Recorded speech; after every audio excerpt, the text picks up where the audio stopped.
Patrick Jeantet, je suis le nouveau président de la Fédération des industries ferroviaires, donc je représente tous les industriels qui ont des usines qui contribuent à notre système ferroviaire français.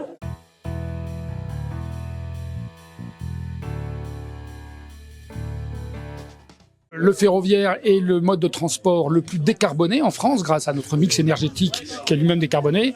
Et donc il faut développer le ferroviaire, notamment dans le cadre de ce dérèglement climatique qui est le sujet qui nous angoisse tous. Et pour développer plus de ferroviaire dans les régions comme ici en Nouvelle-Aquitaine, il faut que le ferroviaire soit plus performant, qu'il soit moins cher parce que c'est le frein principal du ferroviaire. Et pour ça, il faut que les industriels et les grands donneurs d'ordre que sont les régions, la SNCF, la RATP, l'État et une approche partenariale pour trouver des moyens pour réussir à gagner en performance.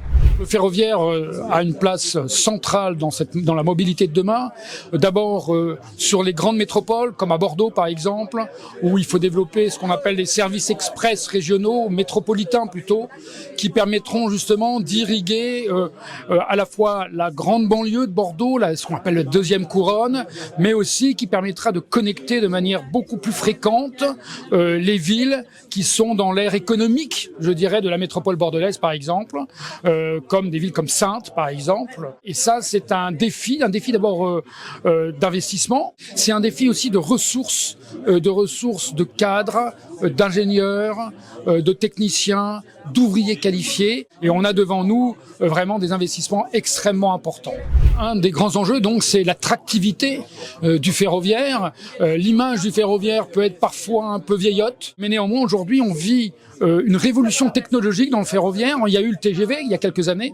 Aujourd'hui, c'est plutôt tout ce qui est système de contrôle-commande des trains qu'on digitalise complètement, qu'on automatise.